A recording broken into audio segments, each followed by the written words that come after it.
Hello guys, welcome to the class. आज मैं आपके लिए लेकर आई हूं एक बहुत बहुत बहुत ही मजेदार वीडियो एंड बहुत बहुत बहुत ही इंपॉर्टेंट भी। चाहे आप क्लास 10 का एग्जाम देने वाले हो या क्लास 12 का, या आप किसी भी कॉम्पिटिटिव एग्जाम के लिए प्रिपरेशन कर रहे हो, दैट मीन्स कि अगर इंग्लिश ग्रामर में टेंसेस आपके सिलेबस का एक पार्ट है तो ये वीडियो आपके लिए बहुत बहुत बहुत ही हेल्पफुल होने वाली है। तो चलिए स्टार्ट करते हैं आज की वीडियो। लेकिन उससे पहले अगर आप मेरे चैनल पे न्यू हो तो प्लीज इसको सब्सक्राइब कर लीजिए। अगर आप ऑलरेडी एक सब्सक्राइबर हैं तो आप इस वीडियो को स्किप मत कीजिएगा, ध्यान से सीखिएगा, क्योंकि आपके लिए बहुत ही इंपॉर्टेंट पॉइंट जो है वो आज क्लियर होने वाला है। अपार्ट फ्रॉम दैट, इस वीडियो को आप लाइक कर सकते हैं, अपने फ्रेंड्स के साथ शेयर कर सकते हैं। And thanks in advance for your support. So let's start the video. You can see in the thumbnail it is कि बिफोर से पहले क्या लगेगा और आफ्टर के बाद क्या लगेगा। सीखें सिर्फ एक ट्रिक से, राइट। सो इस टाइप का जो क्वेश्चन है वो आपकी ग्रामर में आता है, ठीक है, जहां पे आपको ये कीवर्ड्स मिलेंगे बिफोर एंड आफ्टर। ऑलराइट, तो सबसे पहले मैं आपको एक इसका रूल बता देती हूँ ग्रामर का कि रूल क्या है ये। This is a part of tenses, ठीक है। जब हम टेंसेस सीखते हैं तो वहां पर ये जो रूल है एक आता है। तो ये रूल क्या है, सबसे पहले वो पढ़ लीजिए एक बार। We use the past perfect with the past simple when we talk about two actions or events in the past. We always use the past perfect for the action that happened first. We can link the two actions using a time expression. We use after plus past perfect to talk about an action that happened before something else. अरे अरे, क्यों confuse हो रहे हो सब? I know कि ये rule पढ़ने के बाद एक बार तो सबकी बत्ती गुल हो जाती है। मतलब सबको ये लगता है कि अरे यार ये क्या बोल दिया, इतना कंफ्यूजन, ये कैसे होगा, हम हमसे नहीं होगा। सो कोई बात नहीं, अभी आपको ये रूल भी समझ आ जाएगा और अभी आपको इस टाइप के क्वेश्चंस जो हैं वो भी आप इजीली सॉल्व कर पाएंगे। लेकिन जरूरत है थोड़ा सा बस ध्यान देने की। तो चलिए पहले, सबसे पहले देखिए रूल को ही समझते हैं, क्योंकि जब तक आपको रूल समझ नहीं आएगा तब तक आपके लिए थोड़ा मुश्किल रहेगा। लेकिन अभी आपको रूल मुश्किल लग रहा है, फिर आपको ये बहुत आसान लगेगा और फिर मैं आपको एक ट्रिक भी बता दूंगी जिसकी हेल्प से आप ये क्वेश्चंस को आराम से सॉल्व कर पाएंगे एंड विद 100% एक्यूरेसी। देखिए, we use the past perfect. Past perfect मतलब हैड प्लस थर्ड फॉर्म, ठीक है, हैड, क्योंकि पास्ट है तो हैड, परफेक्ट मतलब थर्ड फॉर्म हो गया। With the past simple, past simple मतलब only second form. When we talk about two actions, आपको इसमें दो एक्शंस मिलेंगे, दो इवेंट्स मिलेंगे, दोनों ही पास्ट में हो चुके हैं, मतलब अभी कोई भी पेंडिंग नहीं है, दोनों हो चुके हैं, happened in the past. Okay, we always use the past perfect, that means की had plus third form for the action that happened first. हमें ये काम करना है, हमें ये देखना है कि कौन सा काम पहले हुआ है। जो काम पहले हुआ है उसके ब्लैंक में हम यूज करते हैं हैड प्लस थर्ड फॉर्म, और जो काम उसके बाद हुआ है, दोनों ही पास्ट में हो चुके हैं, लेकिन पास्ट में भी तो एक पहले हुआ होगा एक उसके बाद हुआ होगा ना, तो उसको हम यूज करेंगे second form. We can link the two actions using a time expression. ये जो टाइम एक्सप्रेशन है ये है आफ्टर, बिफोर, या फिर एक आ जाता है व्हेन, ठीक है। अभी हम एग्जाम्पल से जब समझेंगे तो आपको और क्लियर हो जाएगा। We use after plus past perfect. देखिए, अगर आफ्टर मिलता है तो उसके साथ आप पास्ट परफेक्ट लगाते हैं। To talk about an action that happened before something, मतलब जो एक एक्शन जो है वो पहले हो चुका है। इतना ज्यादा कंफ्यूज होने की जरूरत नहीं है। अभी के लिए आपको सिर्फ इतना पता होना चाहिए कि जब आपको ऐसा सेंटेंस मिलेगा, ठीक है, सपोज आपको एक सेंटेंस मिल गया, उसके अंदर दो काम हुए हैं, ठीक है, दो काम हुए हैं और दोनों ही पास्ट में हुए हैं, तो आपको क्या देखना है, आपको ये देखना है कि कौन सा काम पहले हुआ है, चाहे ये वाला चाहे ये वाला। जो काम पहले हुआ है उसके ब्लैंक में आप हैड प्लस थर्ड फॉर्म लगाएंगे, और जो काम बाद में हुआ है उसके लिए आप सेकेंड फॉर्म लगाएंगे, ठीक है। अभी देखिए एक एग्जांपल की हेल्प से समझते हैं, उसके बाद मैं आपको बताऊंगी किस किस टाइप का ये क्वेश्चन है आ सकता है। So here is the example. देखिए तीनों में ही सेम सेंटेंस है, the patient the patient the patient, ठीक है। फर्स्ट देखिए, the patient dash before the doctor dash. अभी मैं आपको ट्रिक भी बताऊंगी, लेकिन उससे पहले आप वैसे समझने की कोशिश कीजिए।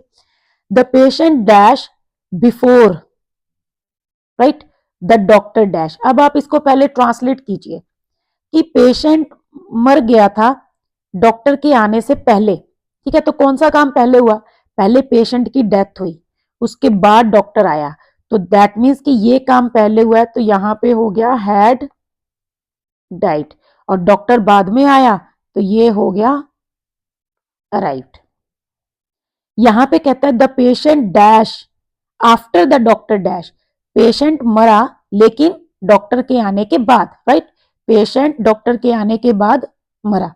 सो दैट मीन्स कि कौन सा काम पहले हुआ? पहले डॉक्टर आया, यहां पे डॉक्टर पहले पहुंच गया तो हैड अराइव्ड, और पेशेंट की डेथ पहले हो चुकी थी, सॉरी, पेशेंट की डेथ बाद में हुई, so the patient died, right. अब देखो, अब ये जो क्वेश्चन है, the patient dash when the doctor dash, कि पेशेंट की डेथ हो गई थी जब डॉक्टर आ गया था, या पेशेंट मतलब डॉक्टर के आने के बाद डेथ हुई। अब इसमें तो कुछ पता नहीं चल रहा कि कौन सा काम पहले हुआ। तो अगर ऐसी कंडीशन होगी तो वैसे तो आपके दोनों आंसर्स ही करेक्ट हो सकते हैं, अगर एडिशनल कुछ नहीं दिया है।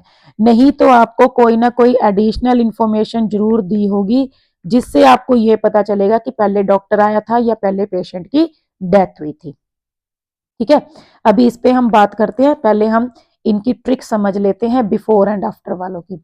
देखिए ट्रिक क्या है, सिंपल सी ट्रिक है, आपको दोनों वर्ड्स का मीनिंग पता होना चाहिए बस, बिफोर एंड आफ्टर। क्या आपको बिफोर और आफ्टर का मीनिंग पता है? ठीक है, अगर पता है तो आप कमेंट में उसको जरूर शेयर कर सकते हैं, ठीक है, ताकि मुझे पता चले कि हाँ आपको बिफोर और आफ्टर का मीनिंग पता है। तो बिफोर का मीनिंग क्या होता है? से पहले, राइट, बिफोर का मीनिंग होता है से पहले, और आफ्टर का मीनिंग होता है के बाद में। तो बस आपको यही याद रखना है। याद क्या रखना है, ये तो आपको पता ही है, ठीक है। तो बिफोर से पहले, बिफोर से पहले, आफ्टर के बाद में, आफ्टर के बाद में आपको लगाना है had plus third form, had plus third form, ठीक है। अब जो बच गया, चाहे वो लेफ्ट में है चाहे राइट में है, बिफोर के बाद है या पहले है, इससे आपको मतलब नहीं है। आप बस इतना देखिए कि बिफोर से पहले और आफ्टर के बाद आपको हैड प्लस थर्ड फॉर्म लगाना है। अब जो बच गया उसमें सेकेंड फॉर्म, ठीक है। अब देखिए, आपको अगर एक क्वेश्चन आ जाता है जैसे कि the bell dash before I dash, ठीक है, यहां पे आ गया गो, यहां पे आ गया अराइव।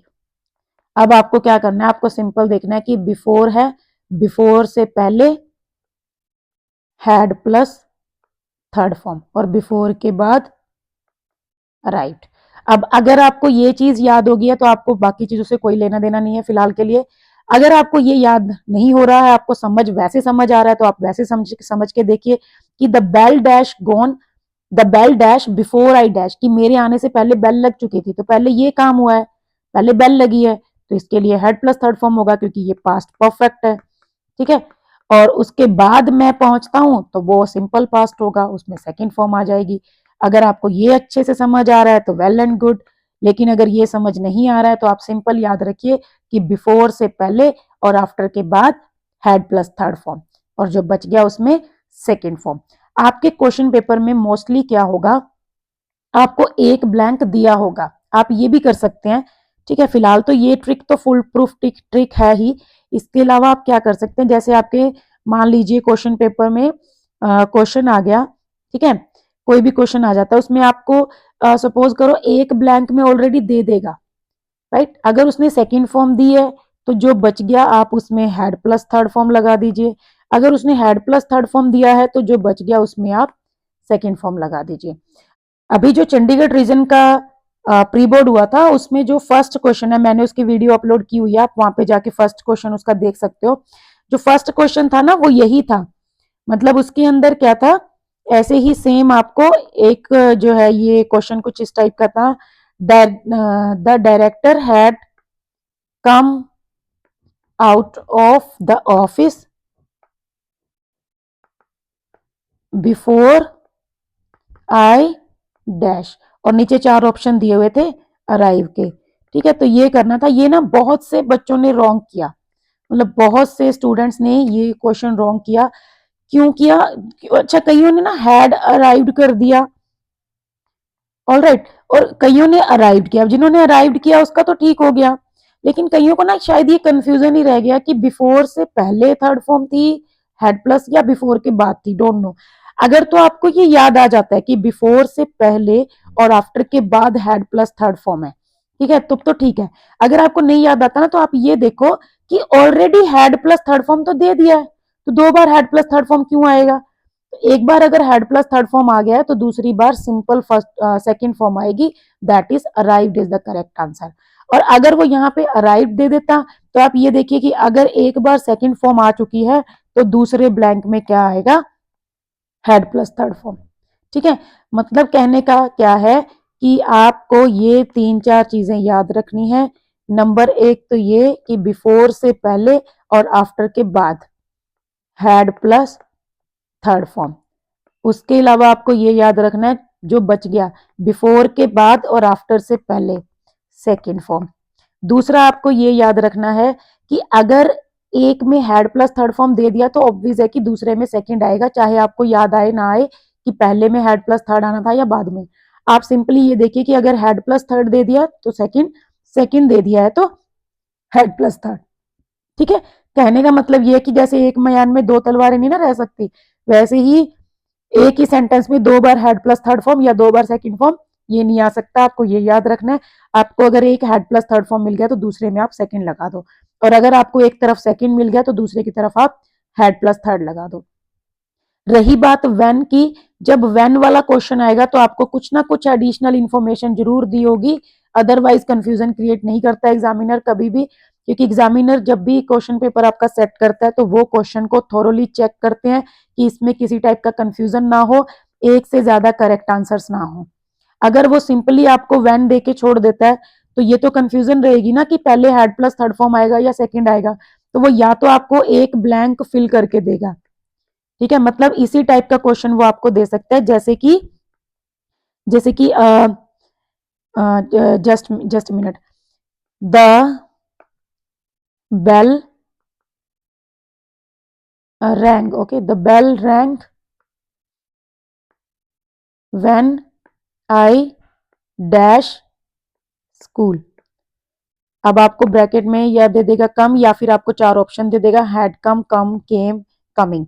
अब आपको ये देखना है कि यहाँ पर व्हेन आ गया, 2 काम हुए हैं पास्ट में, एक के अंदर आपको सेकंड फॉर्म मिल गई, तो that means it's quite obvious that in the next one you are to use had plus third form. So don't get confuse, बिल्कुल कंफ्यूज मत होना कि बिफोर नहीं है, आफ्टर नहीं है, या पता नहीं क्या था, बिफोर से पहले था या आफ्टर के बाद था।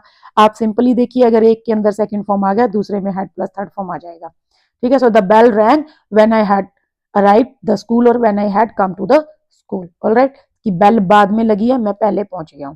सो इसका मतलब क्या है कि आपको सिंपली देखो 3 तरीके हैं, या तो आपको ये पता चल जाए कि कौन सा काम पहले हुआ, जो काम पहले हुआ उसमें हैड प्लस थर्ड फॉर्म, और जो काम बाद में हुआ उसमें सेकेंड फॉर्म, या फिर आपको ये कीवर्ड मिल जाता है बिफोर और आफ्टर। तो बिफोर से पहले हैड प्लस थर्ड फॉर्म और आफ्टर के बाद हैड प्लस थर्ड फॉर्म। अगर आपको व्हेन मिल जाता है तो आपको ये देखना पड़ेगा कौन सा काम पहले हुआ, अगर दोनों ब्लैंक है। नहीं तो आप सिंपली देखिए, अगर एक ब्लैंक में सेकंड फॉर्म दिया है तो दूसरे में हेड प्लस थर्ड फॉर्म आएगा, अगर एक ब्लैंक के अंदर हेड प्लस थर्ड फॉर्म दे दिया तो दूसरे के अंदर सेकंड आएगा। तो ये सिंपल सी ट्रिक है जो आपको याद रखनी है। अभी मैं कोशिश करूंगी कि कुछ एक वीडियो में आपको इससे रिलेटेड एग्जांपल्स जो हैं वो जरूर सॉल्व करवा दूं, ताकि आपको अच्छे से इसकी प्रैक्टिस हो जाए। ओके, सो चलिए मिलते हैं नेक्स्ट वीडियो में कुछ नए कॉन्सेप्ट के साथ। अभी के लिए फिलहाल इतना ही।